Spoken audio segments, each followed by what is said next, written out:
ബ്രാഹ്മണരല്ലേ വന്നത്, വേഗം പ്രദക്ഷിണം വെച്ച് നമസ്കരിച്ച് കാലൊക്കെ കഴുകിച്ച് അർഘ്യപാദ്യ ആസനാദികളൊക്കെ കൊടുത്തു. പക്ഷേ ജരാസന്ധനൊരു സംശയം, ഇവർ ബ്രാഹ്മണരല്ല എന്ന്. ആരാ നിങ്ങളെന്ന് ചോദിച്ചു.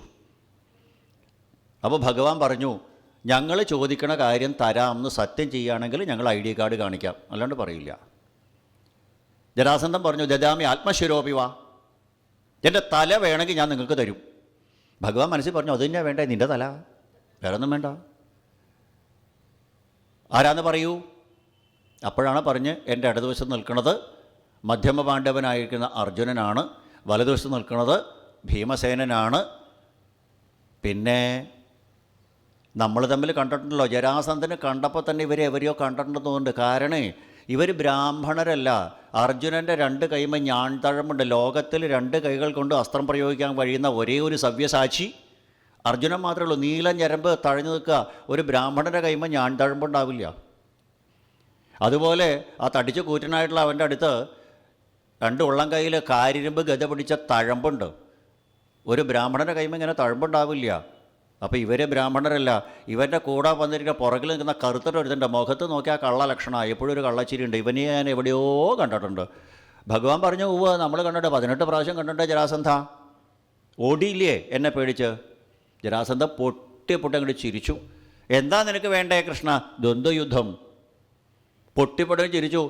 10,000 ആനകളുടെ ബലമുള്ള ജരാസന്ധനോട് യുദ്ധം ചെയ്യാൻ വന്ന 3 സാധനങ്ങളെ നത്വയാ ഭീരണായോത്സേ സമുദ്രം ശരണം കഥ. നീ മാറി നിൽക്കട കൃഷ്ണ, നീ പേടിത്തൊണ്ടൻ.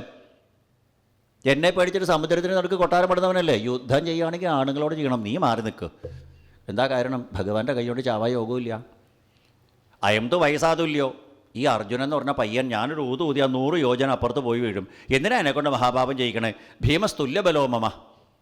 ശരി, ഭീമൻ മതി, ആയിക്കോട്ടെ. ഭീമനെ സെലക്ട് ചെയ്തു. 1-ാം തരം ഒരു ഗദ ഭീമസേനന് കൊടുത്തു. 2-ാമത്തെ ജരാസന്ധൻ എടുത്തു. പിറ്റേ ദിവസം പ്രഭാതം തൊട്ട് സൂര്യൻ ഉദിച്ചാൽ പ്രദോഷം വരെ ഗംഭീരമായിട്ടുള്ള ദ്വന്ദ്വയുദ്ധമാണ്. 2 ആനകൾ കൊമ്പനാനകൾ കൊമ്പ് കോർക്കുന്നത് പോലെ അടി ഇടി. അങ്ങനെ ഗംഭീരമായിട്ടുള്ള യുദ്ധം 27 ദിവസം കഴിഞ്ഞു. ഒരു രക്ഷയില്ല. ഭീമസേനന് കുറച്ച് കഴിഞ്ഞപ്പോൾ തുടങ്ങി തൻ്റെ വണ്ണം കൂടുണ്ടോ എന്നൊരു സംശയം. തുടവേ തന്നെ തടിച്ചാളാ. ജരാസന്ധൻ്റെ അട്ടിക്കൊണ്ടേ ശരീരം നീര് വരണമെന്ന്. ഒരു ദിവസം ഭഗവാനോട് പറഞ്ഞു, ജരാസന്ധനെ ജയിക്കാൻ പറ്റുമെന്ന് എനിക്ക് തോന്നണില്ല മാധവ. എൻ്റെ പല്ലിൻ്റെ എണ്ണം കുറയണതിന് മുമ്പ്, എല്ലിൻ്റെ എണ്ണം കൂടണതിന് മുമ്പ് എന്തെങ്കിലും ഒരു മാർഗം കണ്ടെത്തണം. അടുത്ത ദിവസം ആവട്ടെ എന്ന് പറഞ്ഞു. അടുത്ത ദിവസം ആവട്ടെ എന്നാൽ തനിക്ക് കണ്ടുകൊണ്ടിരുന്നാൽ മതി, അടികൊള്ളുന്ന ആൾ ഞാനാ, ഞാൻ മാർഗം ഉണ്ടാക്കി തരാൻ പോരെ. അടുത്ത ദിവസം ഭഗവാൻ ഭീമസേനന് കാണിച്ചു കൊടുത്തു. ഒരു വടിയെടുത്ത് നേരെ പകുതിയായിട്ട്. പണ്ടത്തെ ആൾക്കാർ ഈ നാവ് ഓടിക്കാനായിട്ട് ഇപ്പോൾ നാവ് ഓടിക്കുന്ന കാര്യം പറഞ്ഞാൽ മനസ്സിലാവില്ല ആൾക്കാർ, കാരണം നാവ് ഓടിക്കലില്ല. പഴംപൊരി ഉണ്ടാക്കണ പോലെ, അതാ ഏറ്റവും നല്ല കാര്യം. നേന്ത്രപ്പഴം നേരെ 2 പൊളിക്കില്ലേ, അതേപോലെ പൊളിച്ചായിട്ട് ഇട്ടാൽ മതി എന്ന് പറഞ്ഞു. ബൃഹദ്രഥൻ എന്ന രാജാവിൻ്റെ പുത്രനാ. ബൃഹദ്രഥൻ എന്ന രാജാവിന് മക്കളുണ്ടായില്ല. ഒടുക്കം ഒരു യോഗി ഒരു പഴം കൊടുത്തു. ഭാര്യയ്ക്ക് കൊടുക്കുമെന്ന് പറഞ്ഞു. ഭാര്യയ്ക്ക് കൊടുക്കുമെന്നാണ് പറഞ്ഞത്, ഭാര്യ മാർക്ക് കൊടുക്കുമെന്നല്ല. ഒരാൾക്ക് കൊടുത്താൽ മറ്റേ ആൾ മോന്ത വീർപ്പിക്കില്ലേ. ഇപ്പം എന്താ ചെയ്യുക? പഴം നേരെ പകുതി അങ്ങോട്ട് ആക്കി, ഒരു പകുതി ഒരു ഭാര്യയ്ക്ക് കൊടുത്തു, മറ്റേ പകുതി മറ്റേ ഭാര്യയ്ക്ക് കൊടുത്തു. പ്രസവിച്ചപ്പോഴും അങ്ങനെയാണ്. ഇടത്തെ ഹാഫ് ഒരു ഭാര്യ പ്രസവിച്ചു, വലത്തെ ഹാഫ് മറ്റേ ഭാര്യ പ്രസവിച്ചു. ഇങ്ങനൊരു സാധനം ഉണ്ടായിട്ട് എന്താ വേണേ? അതിനെ കൊണ്ടുപോയി ഡസ്റ്റ്ബിന്നിൽ കൊണ്ടിട്ടു. മുനിസിപ്പാലിറ്റിക്കാർ കൊണ്ടുപോകണമെങ്കിൽ കൊണ്ടുപോട്ടെ, ഞങ്ങൾക്ക് വേണ്ട. ആ മാംസം തിന്നുന്ന ഒരു രാക്ഷസി ഉണ്ടായിരുന്നു അവിടെ, ജര. അവൾ മാംസത്തിൻ്റെ മണം കേട്ടിട്ട് നോക്കിയപ്പോൾ ഈ പാവകളെപ്പോലെ 2 പകുതി ഇരിക്കണം അപ്പുറത്തും ഇപ്പുറത്തും. വലത്തെ കയ്യിൽ ഇടത്തെ പകുതിയും ഇടത്തെ കയ്യിൽ വലത്തെ പകുതി എടുത്ത് ഇത് തമ്മിൽ യോജിച്ചെങ്കിൽ നല്ല ഭംഗി ഉണ്ടായിരുന്നു എന്ന് പറയലും യോജിച്ചു. ജരയാൽ സന്ധിക്കപ്പെട്ടവൻ ജരാസന്ധൻ.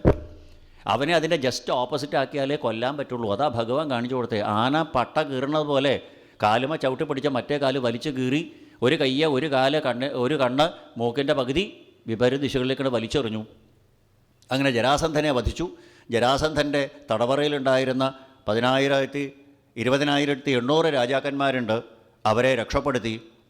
അവർ മുമ്പിൽ വന്ന് നമസ്കരിച്ചു. കൃഷ്ണായ വാസുദേവായ ഹരേ പരമാത്മനെ പ്രണതക്ലേശനാശായ ഗോവിന്ദായ നമോ നമഃ.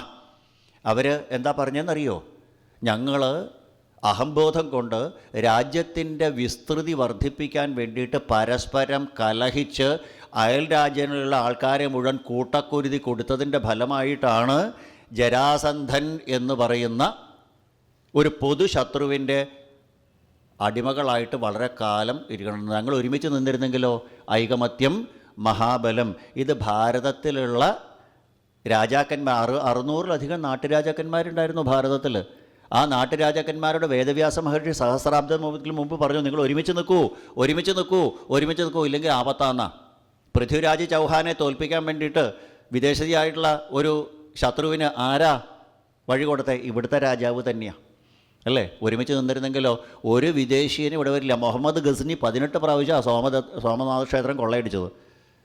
ഭാരതത്തിലെ രാജാക്കന്മാർ ഒരുമിച്ച് നിന്നിരുന്നെങ്കിലും ഉണ്ടാവുമായിരുന്നോ? അപ്പോൾ ഭാരതത്തിലെ ഇതൊക്കെ ചരിത്ര സത്യങ്ങളാണ്.